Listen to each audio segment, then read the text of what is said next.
So, Josh, are you ready to continue our conversation on maintaining democracy around the world? Yeah, I'm excited. Let's jump right in. You're listening to It Might Be Interesting with your hosts, Josh Levy And John Walsh. Now, there's an endless amount of information out there on any given topic. And sometimes you just need somebody who can extrapolate it in a way that might be interesting.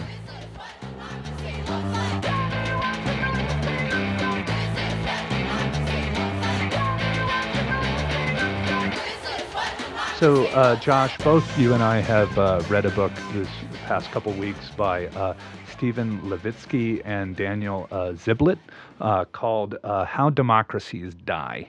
And in this book, they outline 4 ways in which a democratically elected person can undermine, government or undermine their institutions. So I just want to go over these 4 things real quick, and I'm going to get a little help from the audiobook. So, number 1. Rejection of, or weak commitment to, democratic rules of the game. Do they attempt to undermine the legitimacy of elections, for example, by refusing to accept credible electoral results? Trump does. Over the weekend, in less than 48 hours, Trump mentioning the election being rigged more than 20 times. The process is rigged. It's a rigged election. It's a rigged system. And they take these lies and they put them on front pages. Number 2. Denial of the legitimacy of political opponents. Do they baselessly describe their partisan rivals as criminals, whose supposed violation of the law, or potential to do so, disqualifies them from full participation in the political arena? Trump does. And I'm not just talking about primaries, I'm talking about beating crooked Hillary. Unless we get in. Oh, she's as crooked as they come, folks. Just take a look. She's as crooked as they come. I don't care. Number 3. Toleration or encouragement of violence. Have they tacitly endorsed violence by their supporters by refusing to unambiguously condemn it and punish it? Trump has. But you also had people that were very fine people on both sides. You had people in that group, excuse me, I saw the same pictures as you did. You had people in that group that were there to protest the taking down of, to them, a very, very important statue and the renaming of a park from Robert E. Lee to another name. And number 4. Readiness to curtail civil liberties of opponents, including media. Have they supported laws or policies that restrict civil liberties, such as expanded libel or defamation laws, or laws restricting protest, criticism of the government, or certain civic or political organizations? Trump has. We are going to take a strong look at our country's libel laws so that when somebody says something that is false and defamatory about someone, that person will have meaningful recourse in our courts.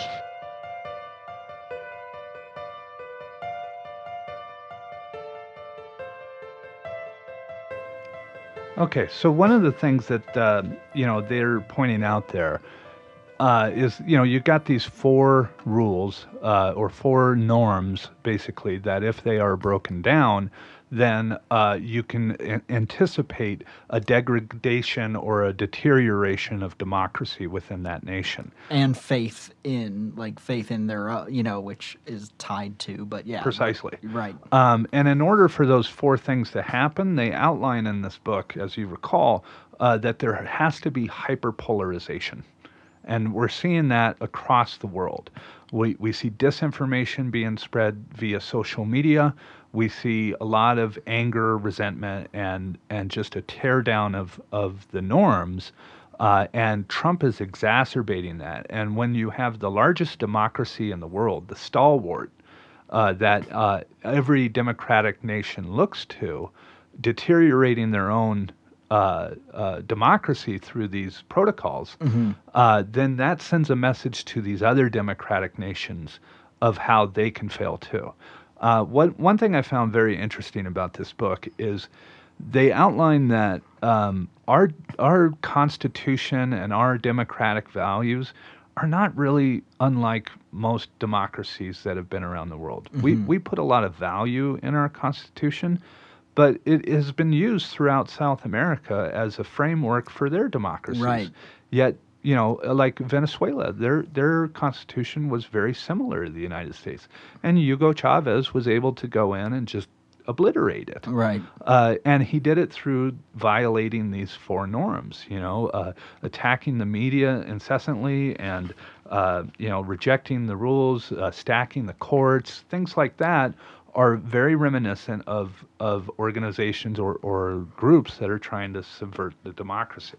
Yeah, and I mean that's something I probably found most interesting because before I listened to this, because I listen on audiobook, and beforehand I thought by far these little social norms are just window dressing, pageantry I would have called it, and the most important thing by far was having these clear cut written rules. But what they described in the book, which I thought was really important, was, and something they changed my opinion on, was these kind of unwritten rules. The unwritten rule, like there's nothing explicit in the Constitution that says all parties must work together all the time. No party can, there's no constitutional amendment that says no party can deliberately obstruct the other party for the sake of obstruction. Right. But that for the longest time, that was the norm. The one thing the book does make certain is that it used to be you would have some sort of event or war or something that would subvert the democracy. You'd have a military coup, and the new leader would appoint themselves to safeguard the civilians, and that's how, democracy was thwarted in history. Anymore, it's done through an election process.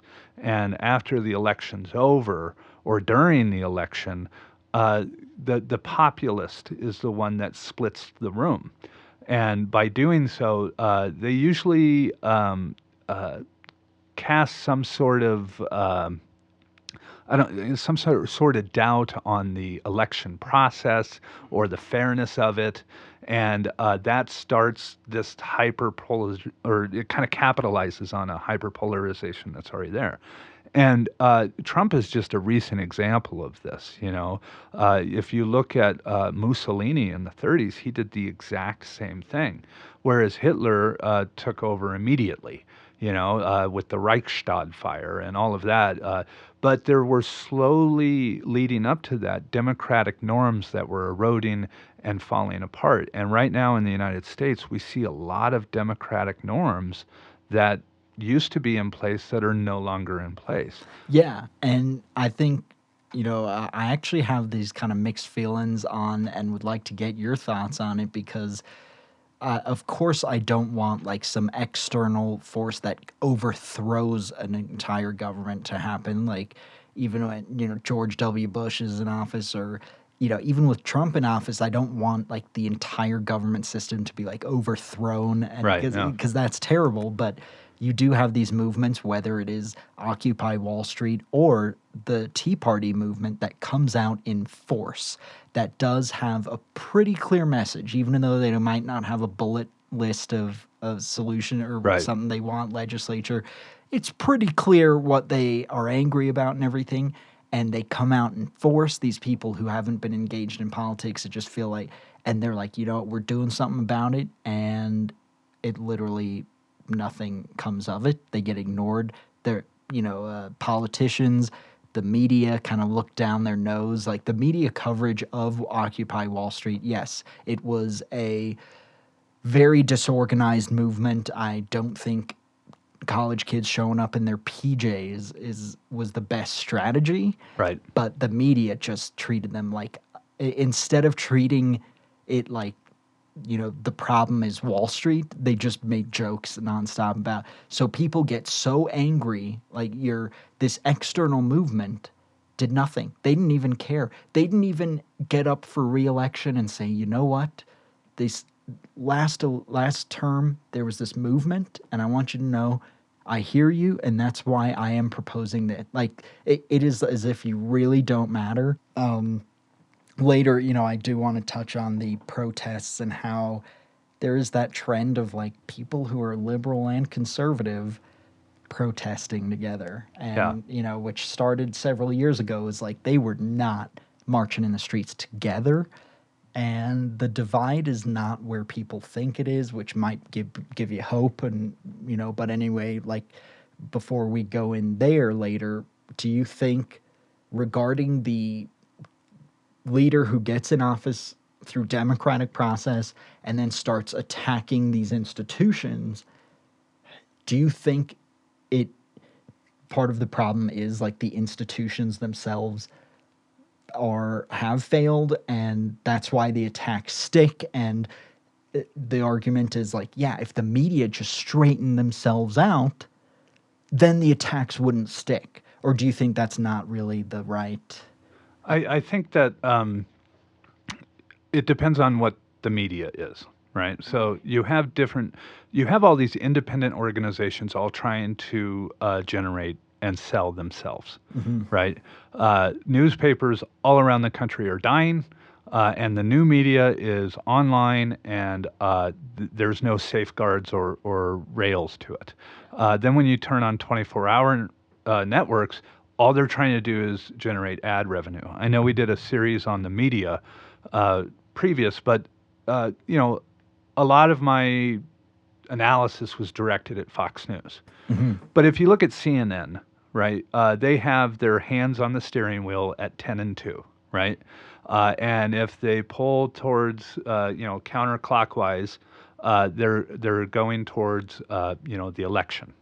And if they pull towards, clockwise, they're going towards Trump and his criminality. Those are the only two things they cover on CNN. Right. So a bill gets passed in the House, and the CNN doesn't go, well, let's talk about this bill and what's in it and how this is going to affect America. They say, how is this going to play out in the 2020 election? Is this going to help or hurt the Democrats? Right. Let's make these predictions that none of them ever come true. Yeah, they totally subvert what the bill is about. Or they're like, well, here's another instance of Trump's criminality. How's this going to play out in the impeachment trial? How's this relate to the Mueller report? How's this relate to this, that, and the other? And one thing CNN has done has been to remind the viewers this is not normal. Right. What Trump is doing is not normal.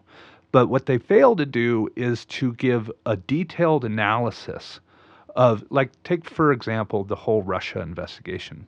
CNN has it within their ability to do a 4-part series, right? A documentary series on why the evidence against Trump is so very compelling. But instead, they have Anderson Cooper with 7 people on with him, just chopping it up. And by the end of it, you're frustrated and irritated. But then you flip over to MSNBC. Right. And they have this sort of pugnacious, looky what we found here sort of attitude towards, all things Trump. But then you flip it over to Fox. Here's why Fox News is worse than all of them. Let's say Coca-Cola were to come out and say, you should drink Coca-Cola. We'd go, well, that's an act of self-promotion. If they say, well, 4 out of 5 people in our blind taste test preferred the taste of Coca-Cola, it's still an act of self-promotion. If they say Pepsi is bad for you and don't even mention Coca-Cola, it's still an act of self-promotion for Coca-Cola. If they say Pepsi is working with the Democrats to bring you down and hurt you, that's still an act of self-promotion for Coca-Cola, right? So no matter what they do, they are promoting themselves and saying, watch our content. And simultaneously, they are providing cover for a former paid contributor who is sitting in the White House.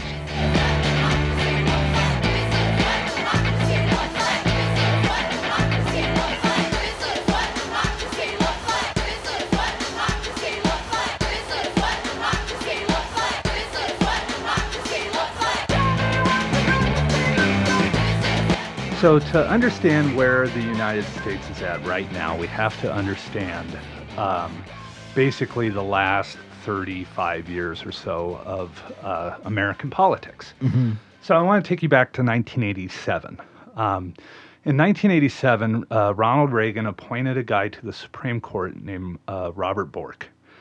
And Ted Kennedy did something that was not a constitutional norm.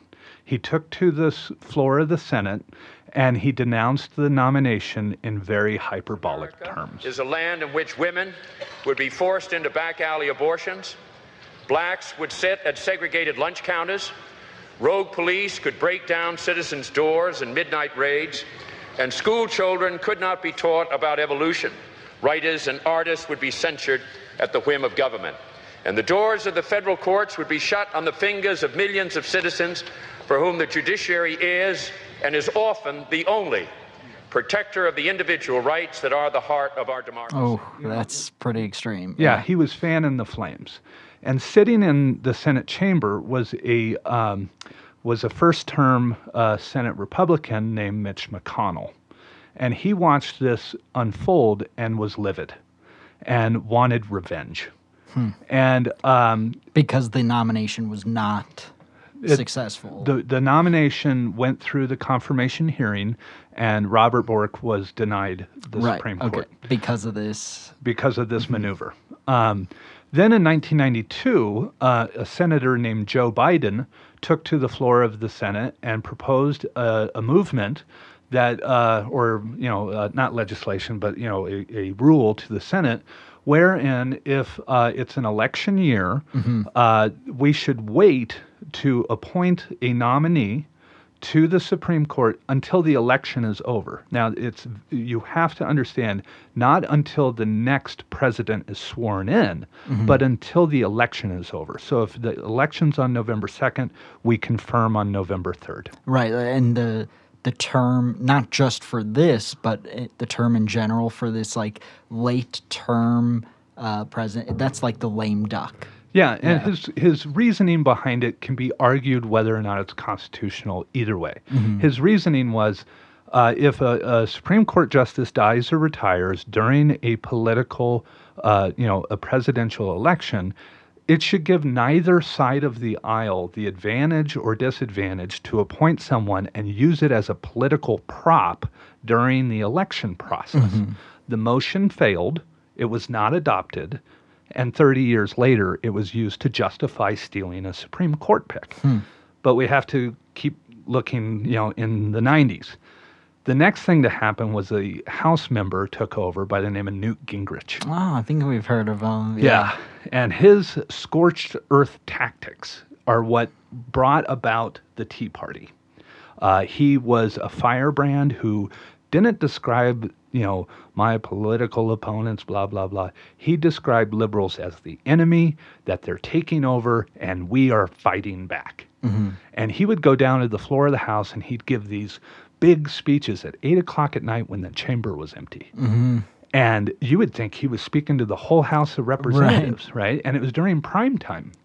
So the Speaker of the House, whose name I'm dropping at the moment, this was before O'Neill, Gingrich. It may have been Tip O'Neill. Tip O'Neill, yeah. He ordered that the cameras pan out to the rest of the chamber because he had the right to do that, right? Yeah, and so it showed this empty chamber, and then it goes back to Gingrich, and he's railing there alone.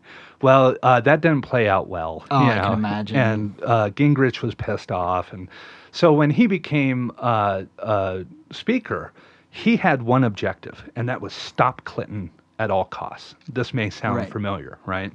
So Clinton had a health care initiative that was being spearheaded by Hillary, and he did everything to undermine it. He tried everything he could to impeach Clinton, and just like all of it kept blowing up in his face, but it did long-term political damage, and it destroyed a lot of constitutional norms.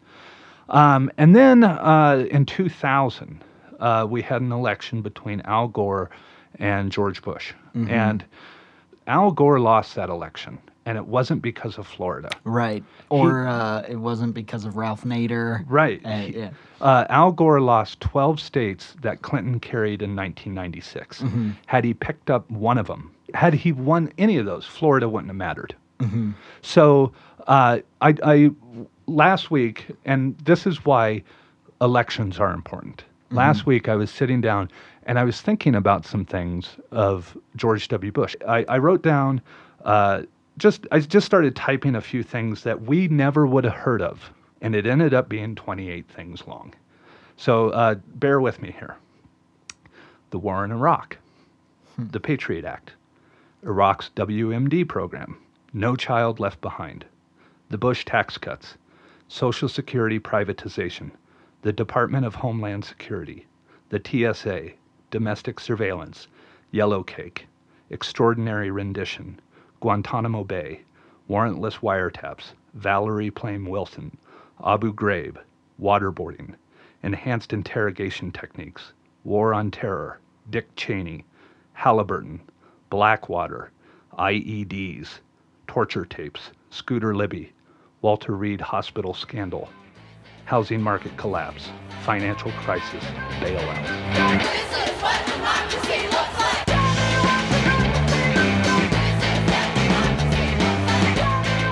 That just allowed a man to waltz in completely unnoticed into the halls of Congress named Grover Norquist. And Grover Norquist basically first went to every major CEO and everything who were concerned after George H.W. Bush signed an increase in taxes.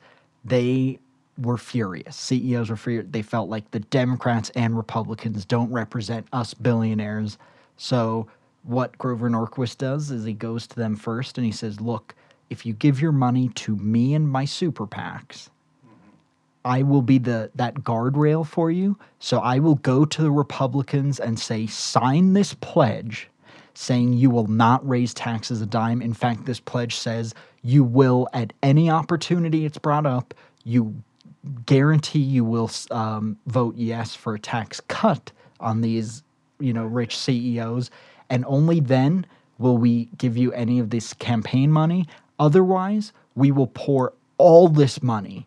I am the gatekeeper with piles of cash behind me. We will drown you out, run a different Republican against you, and you're dead. And so it almost put them in this position where, and there's actually, I forgot where I saw it, but I remember seeing this chart that showed literally every single Republican politician, senator or House representative, every single one except one who didn't sign the Norquist deal was out the very next election. Yeah. They know it as being the thing like you have to, yet it is the most divisive. It is them signing away their values, saying, forget the working class, they sign it. And so that was a deterioration of a norm, the biggest norm being you represent the people who voted for you, right, not the people. And I think, that's the biggest thing for me is the biggest breakdown that has led to this unrest, at least in America, is the norm that you represent the people who voted for you, not just the people who donated to you. Yeah. And that's what the difference is now. It's they only care about the donors. So on that note, we had the financial collapse happen, and that resentment with Grover Norquist was started to get funded by the Koch brothers, who then poured money into this Tea Party movement, who did precisely that. So what they were doing was not only funding this group to have elections in state houses and things like that, which took over a lot of these, states' houses with extreme right-wing candidates who then ripped up environmental policy that was affecting the Koch network, and then lowered taxes on corporations and basically drained the states of their funding. And this happened in state after state. The reality is that people have to understand is the Republican Party for years has not been the popular party. And now they are diminishing in number. And they know that, and they're going to extraordinary lengths to stay in power. The idea that it's equal on both sides is one that very much annoys me. Right. Because it is not equal on both sides. The political right has been sued in 15 states for gerrymandering their districts. And it's not just, oh, some Democrats live here, let's crack open their district and redraw it so that they have a lesser chance of winning. That was 7 of the states. The majority, 8 of the states, it was, oh, black people live here or Latinos live here. Right. Let's break that up and make it almost impossible for them to win. So a state that votes 54% Republican was winning 78% of the seats. That's a huge violation of a norm. Right. Right? And it's based on racial segregation. And that's their path to winning. You know, so if they do that on a state level, I mean, the majority of African Americans live in the South, and the majority vote Democratic. And those states are solidly red. Right, including states where the majority population is African American. Right.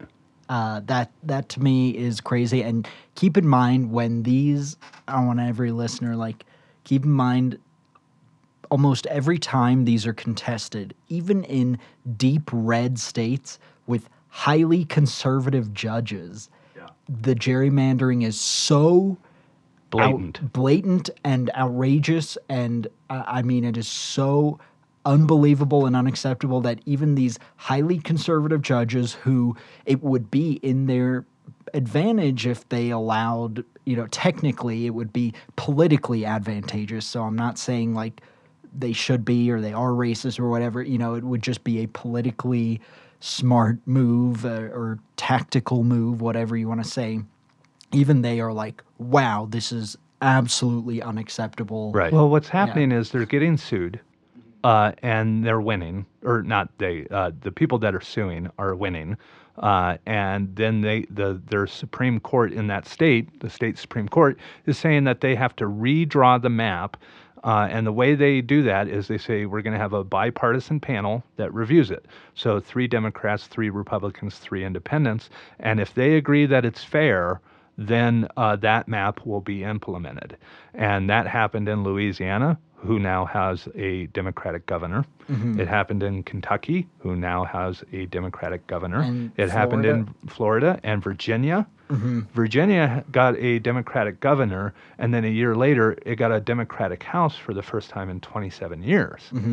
So it's breaking the stranglehold. So going into this 2020 election and Trump's rhetoric about, you know, you can't trust the electoral system and the election's a fraud and it's a fake, he's going to ramp up that rhetoric really hard because the Republicans saw that they were going to start losing. And so what did they do in 2018? 43 of them dropped out on the federal level and didn't run for re-election. Now we're heading into the 2020 election, and 27 of them have dropped out so far and are not running for re-election. You think it was a blue wave in 2018, you need to be prepared for what's going to happen in 2020. So while you've got all this election stuff happening, and gerrymandering of districts all from, you know, the time Obama took office, you also have a Republican Party who under no circumstances has agreed to help pass any legislation whatsoever. I mean, Mitch McConnell calls himself the Grim Reaper, right? And took pride and joked with how, like, even if Obama presented something that was widely, like, background checks, universal background checks, supported by 92% of NRA members who are Republican voters.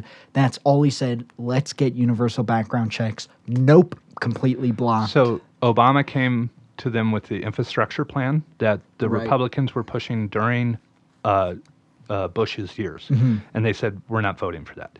Came to them with Mitt Romney's health care plan and said, how about this? This was successful in Massachusetts. Let's roll it out federally. They said, nope. Romney care. Gun control, or not even gun control, what you said, the universal background check after Sandy Hook. And they said no.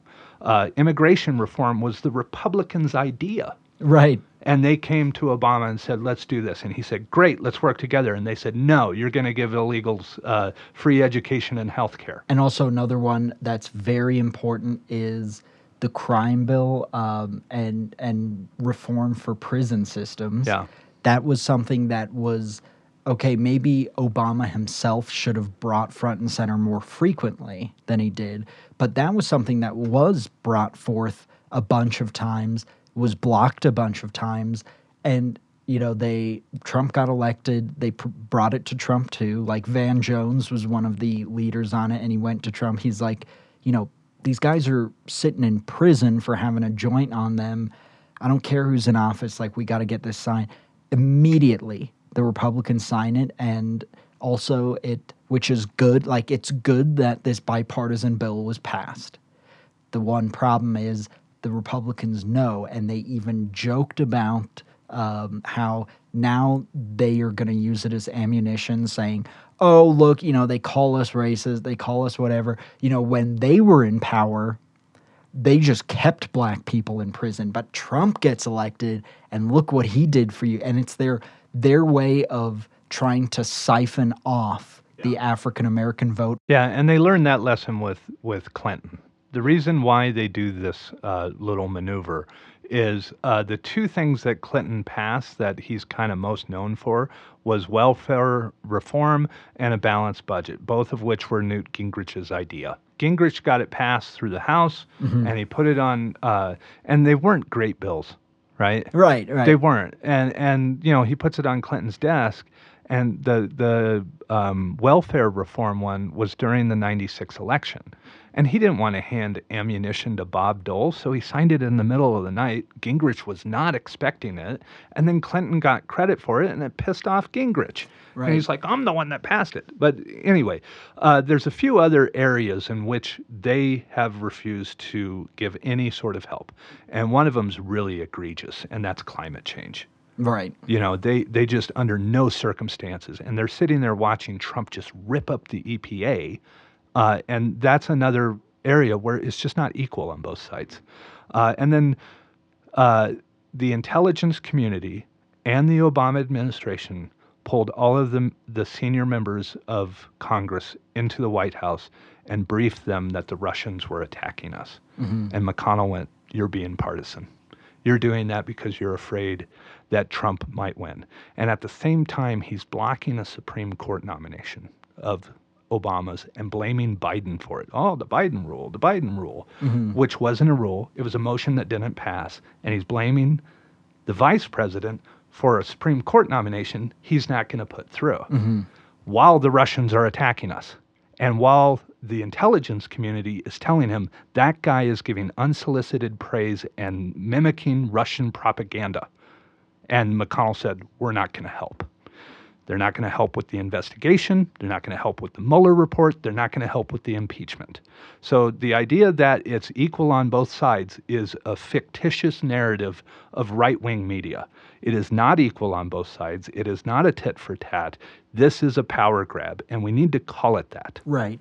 Here's an example that is almost like a bipartisan where, you know, you're getting screwed by both. And also, actually, when you mention Newt Gingrich, I think one of the reasons he became so vitriolic with his hatred after the Clinton years is because, like you said, you know, those bills were very popular.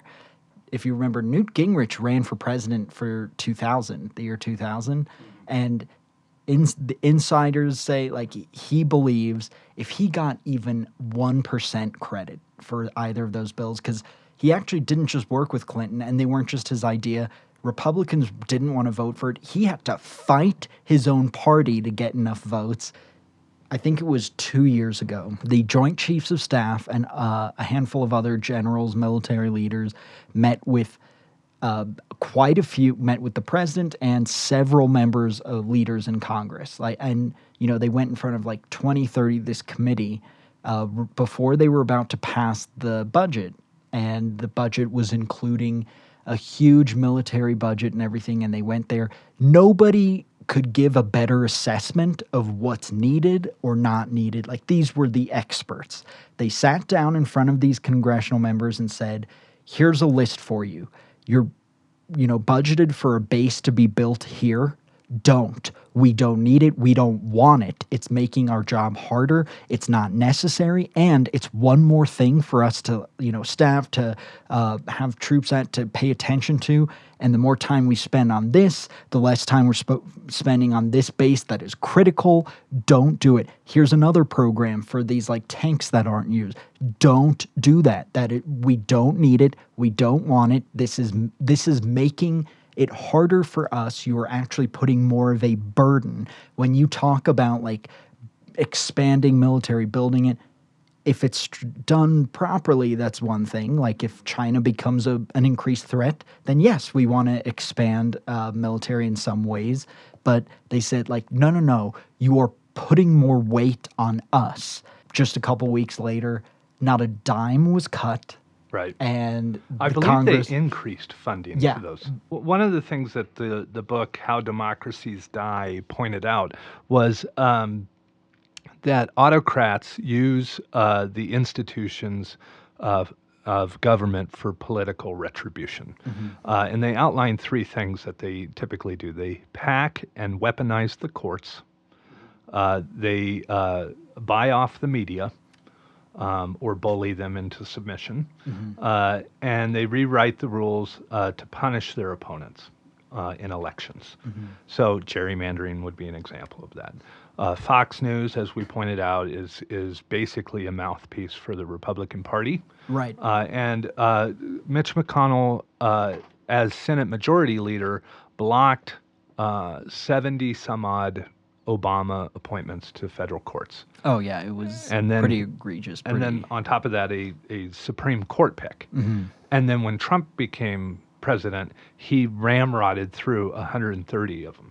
And some of these people that are now sitting on federal courts have never served in a federal court. They've Right. never, even as a paralegal, some of them have zero experience, have never written a legal brief, have never participated in a federal prosecution, and now they're federal judges. Yeah, I've heard that there were two requirements. That's it. One, very, very conservative, and conservative in terms, very pro-life, staunch pro-life, everything like that. And also two, as young as possible. Yeah. Because if it's a lifetime appointment and you get someone with a lot of experience, like Merrick Garland wasn't old by any stretch of the imagination, but we're talking people 20 plus years younger Yeah.